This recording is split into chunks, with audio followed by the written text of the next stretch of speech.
What is going on? It's Eric Skeldon, founder of Kingdom Warriors NFT. Super excited.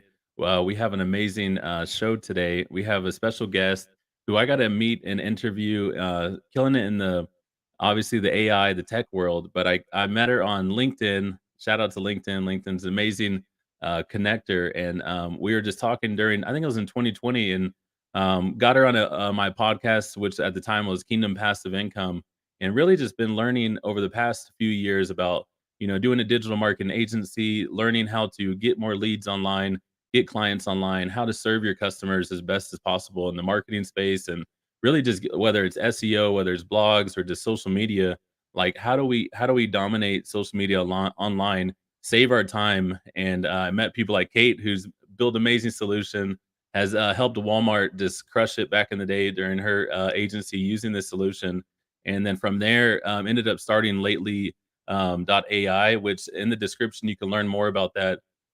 We're using StreamYard today, and she even has clients like StreamYard, DHL, amazing clients. I think even Gary Vee has used this service. I know back then he was using it, and Gary Vee obviously is huge in the NFT world.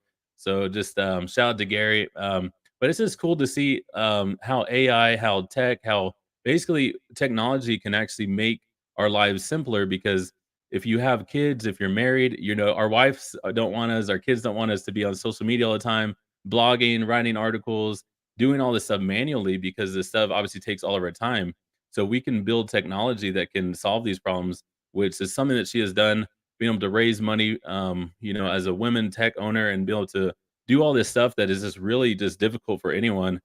Super amazing, super excited to bring on Kate, and you guys give it up for her in the comments. Let us know where you're watching from. It's Eric here in Wichita, Kansas, heartland of America. Super excited for today's talk. Here we go. Hi.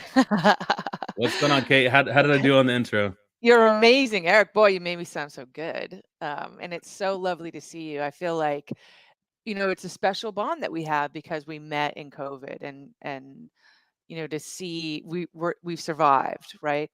All the things. So I'm so glad to reconnect with you, and thank you so much for all your kind words. Come on, so awesome, and yeah, super excited to connect with you. So tell us in the past, for even in like 2 minutes, for people who, I kind of summed up some of the stuff I've learned, but some of the stuff I missed on during that journey of building this. Tell us like your 2 to 5 minute, like Kate Chernis, like Kate Bradley Chernis, how did you go to do that? How did you build a tech company and kind of really just scale it to where you're at now? Just really becoming a category king in this space. Wow, it's so funny. My team jokes or I joke and say that I see the glass half empty all the time, Eric. So, I'm listening to you and I'm thinking, who is he talking about? But it's the journey has been incredible, right? So I used to be a rock and roll DJ, which is an important story to tell because I was Oh, broadcasting to 20 million listeners a day for XM satellite radio, and didn't make a lot of money in radio because everybody wants to be there.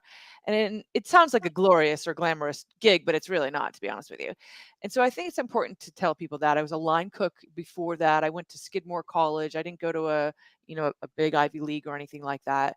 And then as I was moving out of radio, I met a couple of fans. They were fans of mine who wanted to meet me, and they happened to be angel investors. I didn't even know that they were. And I was just kind of mouthing off, and they were like, "Oh, you're so interesting. We want to build a company with you. Here's $50,000." And it was stunning to me because I didn't even know what that meant, but I knew I needed to get out of corporate radio and corporate life. It just wasn't for me. I mean, we were talking about your daughters earlier, and like you asked me, like, what does it take to be an entrepreneur as a woman? And the answer is it takes insouciance, right? So it takes no edit. I don't have an edit button, and I used to think that was a poor quality, but it turns out it's a great quality, right? I say what I want. I mean, my poor husband has to suffer that a lot, but and so anyways, from radio and meeting those angel investors, I started my first company, which was doing all right, but we weren't really monetizing it, and I was just marketing it. and somebody else came along and said, wow, you're great at marketing that. So would you maybe market for us? And that was the Walmart project. And it was interesting because I came into that, and I remember suggesting an idea right in the first week, and the brass at Walmart made it, basically told me to shut up on the call, um, because I had suggested something that wasn't done, except that it was done in my world. So I couldn't understand. I didn't know the difference between how huge companies move versus smaller companies, but I learned quickly, right? I mean, I'll never forget when I first got to XM, learning the difference from when you reply to an all email and when you don't, right? Which is never, when you work at a big company, like you never reply all.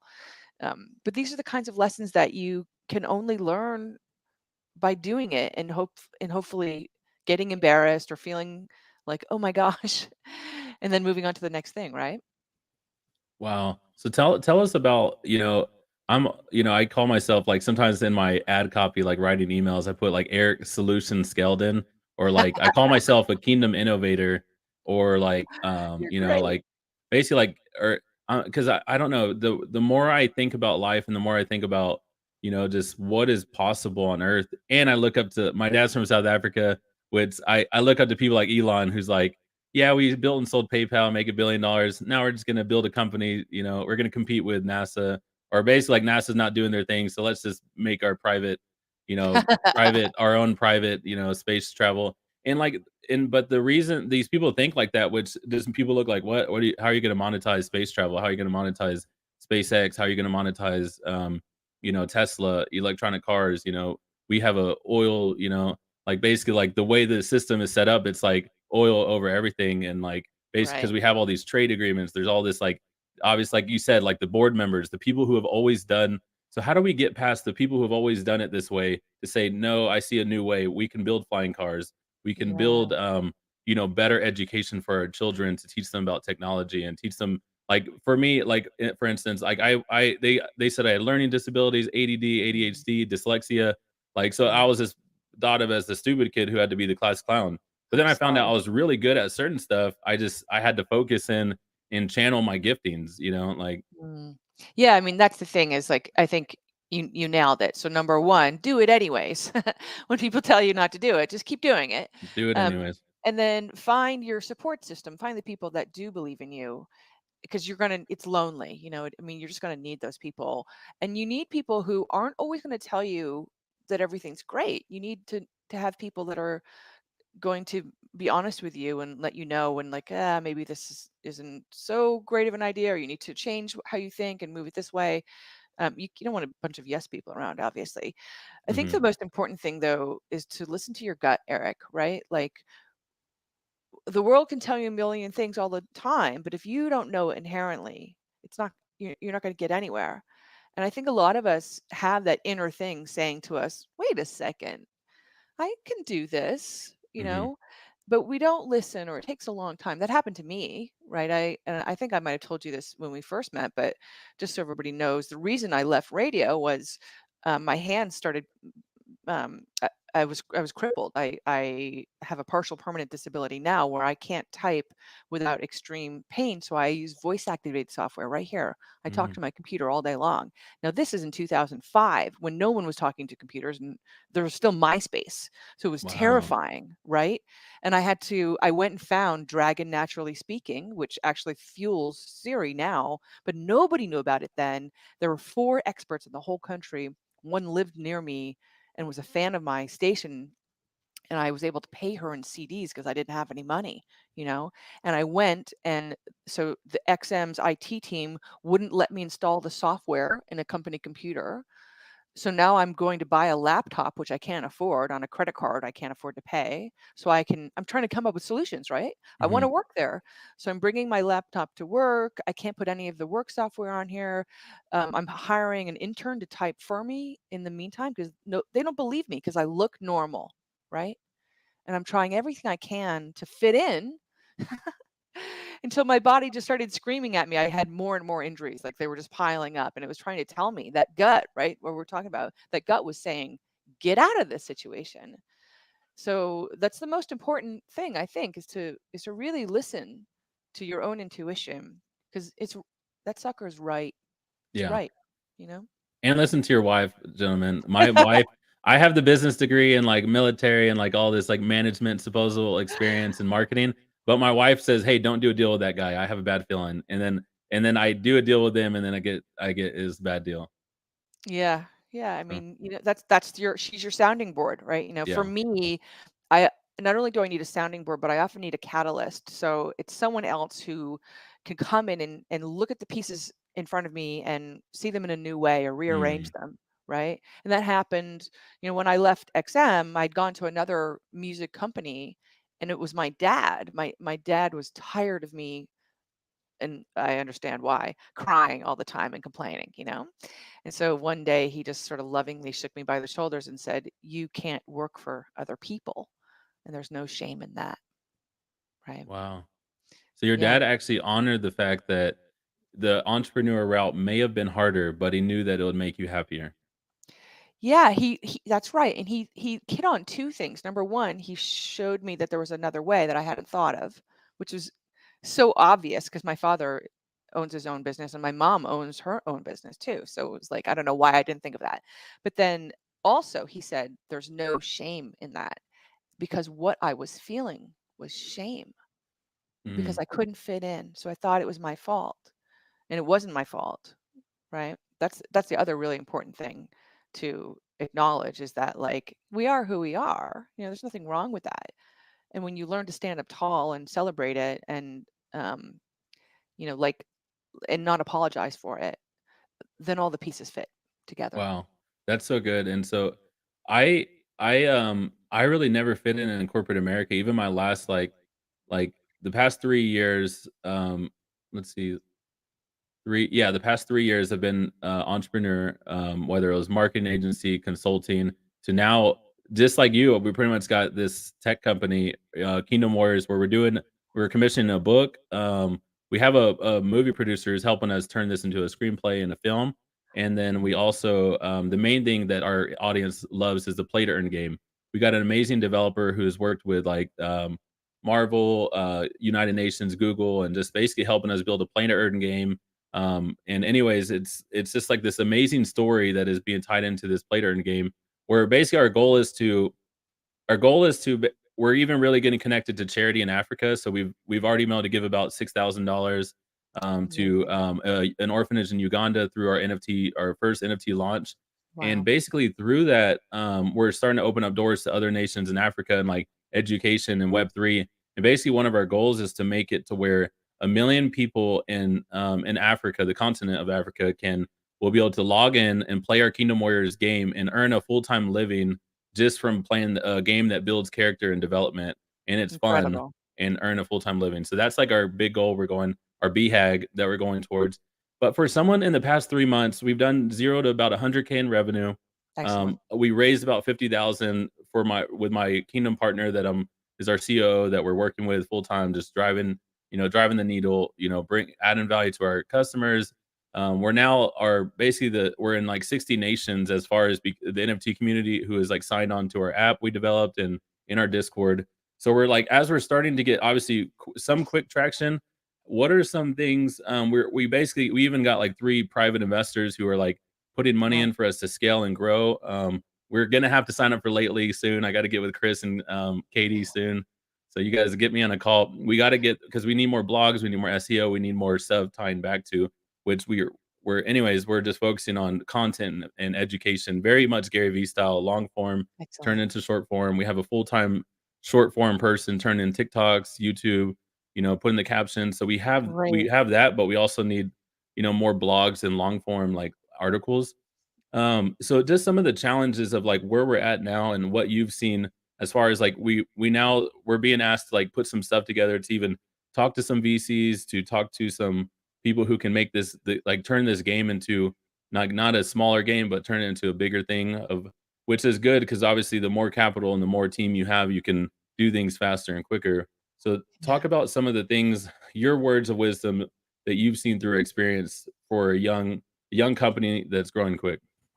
And the fundraising on the fundraising side, is that what you mean? Fundraising side and, Yeah. yeah, like Yeah. VCs or yeah, any of that kind of stuff. I guess as VCs or just even taking in equity versus bootstrapping and Mm. just doing it that way. Well, yeah, I mean, so this game is a very different game than just making a company, as you know already, right, Eric? Like this is not if you're taking venture capital or investment dollars, it's not just about making a business make money.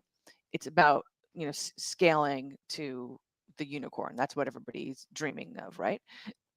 And so when you sign on for this game, you just have to know that it's a different game because it's very binary in that way. It's 0 to 1. You're either str- struggling or about to get there or not about to get there. You're working on it or whatever it is, or you're at the unicorn, right? There's sort of no acknowledgement for the in between. That's what the really hard Oh, thing wow. is. Yeah. And especially if you're a minority or a woman, it's just I think the stats are still the same. So female founders only get 2% of all venture capital funding. All? All of it. No Yeah, way. it might have gone from like 2.3 to 2.7, right? That's crazy, That right? is crazy. So just think of how much harder I have to work than you know? Mhm. And it's just silly. But anyways, so that's one thing to know. I have a high tolerance for pain, very high tolerance, physical and mental pain. And so um the no's are insane. I mean, if you're in sales, which I know you've been in a long time, so you have that, but you get the no's. A lot of You just have rejection. Yeah, a lot of rejections. You just get punched in the face all the time, and the rejection is unsensible. They move the goalposts on you all the time as well. um right now I'm raising again. I haven't raised in a couple of years because I was just fried by it. I mean, not venture money, right? Like, so it's easy for me to raise from angels, because oftentimes angels are um, entrepreneurs, so their empathy is very, very high, and we speak the same language. So that's an easy path for me. But that when you're raising angel money, to your point, it's usually smaller amounts, Mhm. and That's what I so guess we've done is kinda angels who are just like, "Look, we really support your mission. yeah, You're doing a lot." They're good for already you. bought a lot of our NFTs. They're, like, already spending a lot of money on NFTs, and they're just like, "Hey, we wanna help you guys." Which I really like that because they're bought in, you know? They Yeah, see the vision, they see what we're building, they see the giving back, they see the impact, and they see obviously there's good finances in this space because it's just, what do you call it? Like, it's there's just hot. a lot of there's just a lot of because if you just like building all this stuff out like it's I don't know how to explain it. It's digital, so it's not as and we could use AI and basically like smart contracts to make it go into masses, so it's like it's Scalable. not it's scalable because it's digital. We're not like I don't have to call like when I started this company in 2020 and it was Kingdom Dominion, it was all about t-shirts and sweaters and merch. The margins and shipping and logistics, it was just so Right. much like which Yeah. now everything's is I just transfer an NFT to someone or they buy an NFT and it goes straight to them. You've got your margins are low. Yeah, I mean, good for you, by the way. I think like the thing to think about is everyone would tell you, or most people would tell you, if you don't have to take outside capital, don't take it, Mhm. because this game that you're signing up for, it's just it doesn't end, right? Because everyone's constantly wants you to raise another round, and the once you're on that roller coaster, it's very hard to get off it. um and then so that's my first advice. My second advice is you have to just crack the mic as much as possible. You have to go get beat up and pitch and pitch and pitch and pitch, and there's no guidebook. There aren't any, right? Mhm. So you can get some advice and it might work for this particular pitch, but it doesn't work for the next one. So you have to get very good at reading the room that's in front of you, researching the people you're talking to before you talk to them. There's definitely tricks that you start to learn, like um, for example, when you have a conversation right away with a venture capitalist, you want to understand what their thesis is, right? Why do you fit into it? Sometimes they won't be investing in NFTs. They only invest in XYZ, so they're never going to invest in you because they're prohibited. You also need to understand, like, if they're raising around themselves right now and they haven't closed it, then they don't have money to invest in you, probably, unless they've closed it partially. So that means that the Mm. conversation isn't even worth having till they've closed their round. So are the VCs, they're raising money from all the billionaires and wealthy people, and Yeah. then they use that money to go and buy up companies or buy up shares. So in this, I found out. So in this, the crypto VCs, they don't get equity in the company. They get shares of the token that you end up launching with your Oh, that's game. interesting. So Yeah, so I interesting. thought that was really interesting. They're crypto VCs, and they basically they Yeah. want a percentage of the tokens, and then there's 20%. Basically, the Hmm. way play to earn games do it is they have Mm. 20% allocation for basically VCs or those type of people who will put 100K, 200K, 150K or something, and each of the VCs will come in and just put that, and they'll get a some of that 20%, which I thought was actually way better than them getting equity in a company. That's so interesting. Yeah, I mean, I think, as you were talking about that, you just reminded me of something else that I learned the hard way, and I'm still learning now, but it's not about the money. I know that sounds like silly and what, but when you're interviewing venture capitalists and they're interviewing you, the fit of the culture fit of you and them, can you work together, is so much more important than I ever understood before, Eric, right? Because you're going to be bringing these people to your whole team. They're going to be on your board, right? And if they're going to boss you around Mhm, or ask you to do things you didn't want to do, like that's never going to work, for example. Or if there's any friction around ideologies or personality. And so that's top of my list right now, is to look mhm, for people that like can handle me, right? right, And not only support the business, but like also support me as just a human, and understand that. Um, for me as a woman, I'm always thinking about, I have a microphone that I didn't ask to have, and it's about lifting others up, right? And I want to do that well, as you do too, of course, right? It's part of our nature, and I need to always surround myself with other people who care about that too. Now, this is sounds ridiculous because we're working so hard to make money, right? It's all about making money, and it is about making money. And so how do you prioritize this other thing alongside it without sounding like a fluffy, Oprah? Not that mhm, there's anything wrong with Oprah, but you know what I'm saying, right? And but yeah.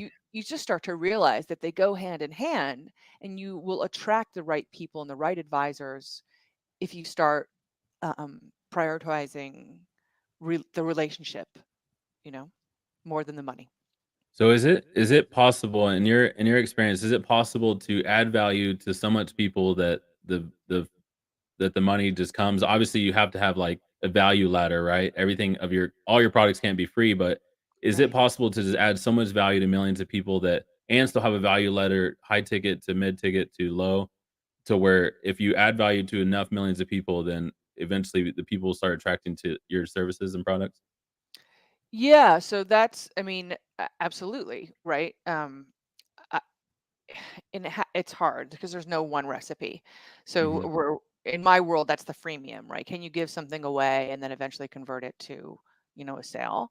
We've played around with, the free um, trials and stuff. yeah, we have. Like for us, we learned that a free trial doesn't need to be longer than 7 days. Mhm, Now that may change because we just launched a self-service product, which is very different than the kind of product I have to onboard you manually through with a human being, right? And so we're watching. We're kind of freaked out because we haven't done this before. It's a whole different. Even it's the same product virtually, but it's a different. The whole method is different. Um, the thing that we're focused on is product-led growth, Eric, which sounds obvious. Everybody thinks, of course, I want my product to be amazing. I want it to be so amazing that people just pass it around and it goes viral because people can't stop talking about it. Duh, right? But it's not that easy. There's other things you have to think about. So, for example, my KPI as a company, I know what I need you to do as a customer for me to make money. But your KPI, what you want to get out of using lately, is totally different, right? And if mhm. I don't prioritize that, then I don't get what I want. So, and I'll give you an example. I know that a customer needs to use or publish 20, a minimum of 20 of the AI generated social posts every month. I know that's the minimum. Now, the customer isn't prioritized around that. What they want to feel is, okay, I just saved a ton of time, or I didn't have to guess to figure out what the best clip of this video today that Eric and Kate did was because the AI did it for me. Those are two totally different objectives, or Mhm. values. And so trying to understand that, it only comes from just asking people questions and questions and questions. The other thing, though, is not only about the product, it's about the customer service. I mean, this is where we laid down our rock, right? We knew that no matter how much we messed up the product, as long as the basics were there, we could win on customer service, which we have, right? Because we knew that we're going to be building the plane as we're flying it. So the product is always going to be, well, not always, but in the beginning, it's always going to be a little wonky, right? We're figuring it out as we go along. But you've met Chris and Katie, you know them by name, Mhm. right? Because they're Yeah. nice people. That cuts through the noise. And when you're small, especially, it's the only way to win. Relationships. We're back on that idea, right? Yeah, it really is all about relationships. It's all about how do you make people feel? How do they feel as they use the service? And if it makes them feel good, they're gonna keep paying and be like, "Yeah, I love it," and then talk about it, evangelize. Now they're evangelizing about it. And I've heard Yeah. it lately a lot online and just people talking about it. I talked about it to my team. I was like, "Hey, I know this Kate." Like I interviewed her. And they're like, "Lately, oh no, someone told me about lately. The guy Sean, he's on our team. Hey, Sean. Sean, and so Sean was like, "Hey, there's this company, Lately AI, and I guess he's seen you on LinkedIn and stuff." And I was like, "That's so funny." Like, it's like the world's so small that like Sean Yeah. is from Florida. He entered our team in the past couple months, helping us with basically like social media and just like voice stages. He's host events for like Chick-fil-A and Atlanta Wow. Falcons for a big like that's like his main job is doing that. And just so it's cool to see like the relationships and just how people are all connected. And so It real really is. talking about, like I told you, I have 5 daughters. The what I wanna do for the next, obviously the 20 years is build experiences, products, and services and companies that will my daughters will even eventually they're playing Roblox, they're playing the metaverse. They're obsessed with just like all the, just artists. They're singing, they're artists, and they play like Roblox. That's like their 3 things. And so like they wanna sing, act, do art, and like play Roblox. So I'm like, how do I build a world where they can be a part of it because they're learning these skills now? And so and Mhm. obviously, and then just to even like, from what your dad taught you, like, what would you say are some things that you can do to raise like, empower women and empower the next generation of women to be tech leaders, to, run, in the metaverse and the technology and AI? What are some tips for that, that you would have? I've been learning a lot about generational wealth, which is different than regular wealth. I've been trying to educate myself on this, and I've been talking to my team about it. Sally Krawcheck is a pretty well-known woman who focuses on generational wealth education for women specifically. So women actually learn financial information different than men. The way we process it is different, and it needs to be communicated to us differently. And I'm 48 years old, Eric. So and like I said, I was in the music industry, and so is my husband. So like our savings is kind of a joke, frankly, right? Because we prioritized careers and fun, and I would never trade it for the world, right? But what I've been learning is that the mindset so the lesson is think big, right? But the mindset that most of us, not everybody, by the way, a lot of people don't have financial education, which is a whole other thing at all, right? Like I had an allowance that I had to earn, and I remember going to open a checking account at the Chittenden Bank when I was like 8 years old and putting my allowance in. So someone had taught me that, right? And then I worked at IBM, where there was a bank inside IBM, and you could have money taken out of your paycheck tax free and put directly into savings. This is Oh, People wow. didn't do that then, so it was a big deal. So it becomes a habit, right? So this is just basic knowledge.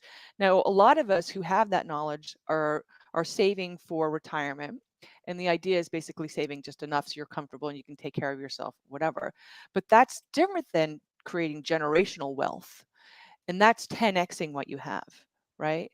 And I've been talking to some of my investors about this understanding. It's much different. It's not about saving to having just enough. It's about looking at the numbers in a way. And I'll give you guys an example, and I'm sorry for talking so long. So like, if you bought your house for $250,000 and it's worth $500,000 now, and you want to go shopping for a new house, you shouldn't be looking for a house that's $500,000, you should be looking for a house that costs more in the 850 round, because you want to use the equity of the house. You want to leverage the equity that's there, right? So that was mind blowing to me. I didn't understand that, and I also didn't understand that the value of the house really kind of crescendos after 10 years. So you want to move. You don't want to fall in love with where you are, and the house is everything. And that I didn't understand either. Like that, how very powerful it is to be a homeowner because of the equity and Wow. what you choose to do with it. Yeah, right. So what I'm doing for my team is I actually am asking one of my investors to come. I asked them yesterday, I'm like, do you guys want someone to come and talk to us about this? And they were all like, yes, they were all excited about it. And they're people just like everybody listening on this call. We're not people with a lot of money. We all work for a living and for not great salaries because it's a startup. Um, and so I think that's the most important thing, is to, like, you have to think big, but you have to know to ask other people for help, Hmm. right? Like, you have to be able to do that because someone else always knows more than you. They always Yep. do. And they're willing to share it and help you. That's so good. I've just really advisors, kind of like what you said, like trusted advisors, mentors, and even like interviewing like wealthy people who have built generational wealth and their kids Yeah. like I used to make fun of like trust fund kids, but now I'm like, oh, I want my kid to I want my kid to have $1 million in a trust fund that just generates 10,000 a month, and they basically can go and be an artist, singer, or like create movies, and they can obviously like I still want them to have like a foundation, and obviously teach them like a foundation to how to steward it, how to manage it, because you need Yeah. to know how to steward and manage, otherwise you'll squander. So That's if you right. so you need to know that, but at the same time, I want them to be able to go after their dreams. Before me, like at 30 years old, I've been able to go after my dreams because someone believed in me and invested, into this company. But without that, every time I tried to invest in my own, I would make like 8,000 or make like some money in my business, but I have to pay 4 to 5,000 in bills because I'm the only one earning income, I get with it. 5 kids and married. So I never could reinvest. So I never could scale anything because you could barely breathe. It's like you're trying to swim Yeah. as an investor, but how do I reinvest when I just got all these bills? So Yeah, I mean, I'm yeah, about to start interviewing some financial advisors, which I have never had in my life, um, and I'm curious to understand, like, what they say, and what about I should do, because it's not as simple as just putting your money into a 401k, or you want to diversify. And what does that mean? I mean, it sounds like a big word that only rich people use, but it's not true. I mean, so diversifying can be as simple as investing in NFTs, and then also having a 401k, and then like a regular savings account in your home. Like, they're all things that a lot of us can actually do, even in super small increments. So I'm curious to learn about the accessibility of what I'm able to comprehend and then actually do with the lifestyle that I have.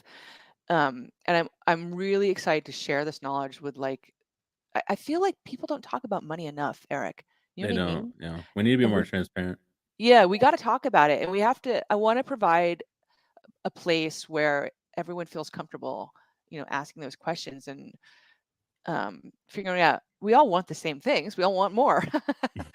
right? We do. It takes more to travel. I mean, just to go to a nice hotel with your family, it costs money.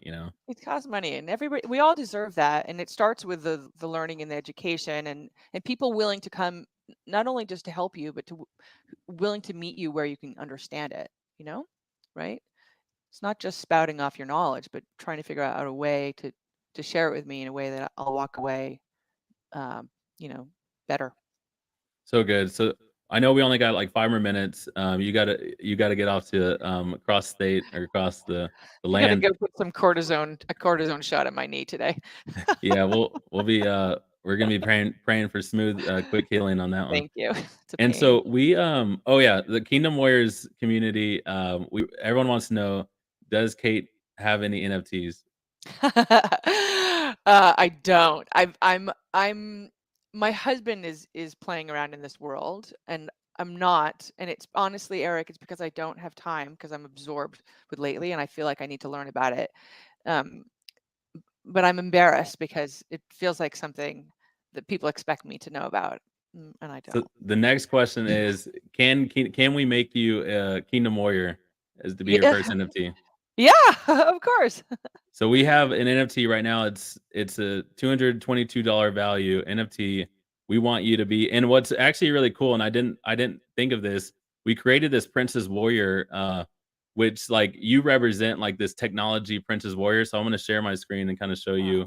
Aw. But this NFT we have for you, and I don't know if this number means anything, but here's the warrior, which All it hasn't right. been revealed yet, but it's basically this Princess Warrior that's in our it kinda looks like you, the hair's a little, the This is hair's, cool. red, but at one time, did you have red hair, or is it mainly Yeah, brown? no, I do strawberry. That looks so good. I love it. Oh my So god, this it's is so the cool. this is the NFT, and it's basically this Princess Warrior, and she has all this technology and armor, and we have this magic system where it's like that blue sword, like, basically, like, if you've seen the movie Dune, like, they kinda have that, like, this energy and stuff, so in our world, we have this, like, kind of this magic system that we're building where it, This like, is it it great. it it innovates our technology and our armor, and so she's one of, like, the baddest, like, everyone loves so this is gonna be yours, it's Kingdom Warrior number 448, Dude, and you're so basically cool. all your team has to do is set up a MetaMask.io and then send Okay. us the public address, which Katie knows how. Actually, I we Katie won $100 Ethereum from us,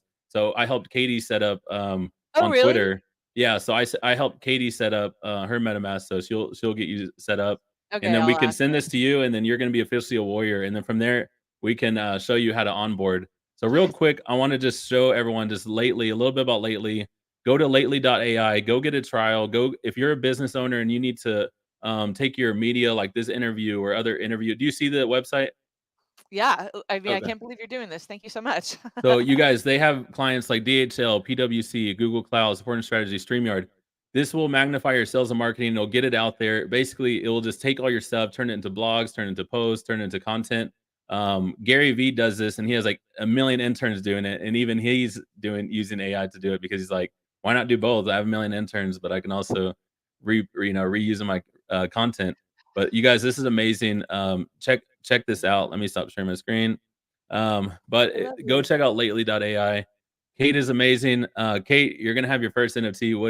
What do you think? And this NFT as well, talking about generational wealth, what we're Thank you. building, it's basically we're launching this thing called auto staking, which your NFT will be able to connect to our website, which is like using the Web3 technology and the smart contract, and it's going to connect to our website. And it's going to be earning like this warrior token. Like every day, you'll earn Amazing. 200 warrior tokens, and as we keep adding value to the project and keep adding value, basically that warrior token, eventually you'll be able to swap it for Ethereum and cash it out. And that's kind of really how people will be able to make money just from having this digital piece of real estate. This is the best gift in the world. I'm so excited. Thank you so much. I don't even know like how to thank you. And we're gonna be bragging about this, like crazy. So, boy, Eric, you're such a doll. Thanks again. I really mean it. You're awesome, Kate. So, final words on 3 tips you would give for people who want to go after their dreams, but maybe they have fear and they have some, shame. Like, what if I fail and everyone makes fun of me? That was some things I struggle with. What would you say? What are 3 things like you can give to them? People who would love to just be a book writer or start, just even write down how to start their idea or put it, get it out on a pitch deck or even talk to someone who would give them 50,000 for their idea to start it. Yeah, the first thing is just get started. You just have to try it. You have to just pull off the band-aid and just do it. No matter how bad it feels or how nervous you might be or scared you are, you just have to do it. And the second thing is to, smile. I think you Just told me that last time, and I always struggle with that, and I really had to learn to smile and, like, use my voice because I was scared, I was timid, shy, but I don't think we're supposed to be meant to be, like, all scared and not smiling and shy, you know? You do a great job. Yeah, that's right. You just have to, humans respond to warmth. That's our nature, right? We just do. I real quick, I saw, I was at a bakery and a woman was wearing a mask and she had a little cute baby, probably 8 months old on her shoulders. And the baby came around and it was so cute. And I had a mask on and I smiled as soon as I saw the baby. And the baby who couldn't see me smile, smiled right back. And Aw, I asked the mom, "How did she know?" She's like, "Your eyes. She can see the eyes." Right? wow. And I thought that was I know it gave me goosebumps. I was like, "Wow, humans, we're meant to do this." So smiling is very powerful. And then what's some of the best advice you mentioned voice and speaking up someone ever gave me was to talk loudly even when you have a microphone, right? Make them jump a little bit. Wow, interesting. Yeah, that was what I was always afraid of is this I was always mumbling and I just would like stutter and just because I thought nobody wanted to hear what I had to say, so I would just talk so quiet and it's like I don't know. And I found out it was a lot of wounds and hurt and things from my past, which I had to get like some heart healing on like what was I like what was the root of what was I afraid of? Like what told me that I need to barely talk or I couldn't speak or any all that stuff. And look at you now. Yeah, and that's why I'm just such an advocate for believing, finding people like you and other people who could just be like Eric, you are a leader. Eric, you have a voice and you have a good people need to hear your voice. I'm like, oh, well, maybe people do need to hear my voice. And then I start going live more. I start making more content, you know? Yeah, I mean, you do have an incredible voice and we want to hear it. So thank you so much. Awesome, Kate. Well, we really appreciate you, and I'm super excited. You're going to be a Kingdom Warrior. This Princess Warrior with all this tech armor like exemplifies like you in technology, you in the tech world, you like getting the battle scars. You know, being a pioneer in the AI field, the tech Thank field, you. and you know, I just declare you guys will keep going, and you guys will be a billion-dollar company, a unicorn, and it's just going to be just keep persistent, keep going in we're gonna get signed up soon. We're gonna become an evangelist as well. Hopefully, we can just, the more we all collaborate and then keep relationships coming in, good relationships. I mean, it's bound to if you don't stop, if you don't give up, you keep going to bat, you're gonna hit some home runs. So. For sure. Thank you so much, Eric. I'm with you. Awesome. Well, thank you guys. Make sure to subscribe. Make sure to go check out lately.ai. Follow her on Twitter. It's super excited, and we'll see you guys on the next show.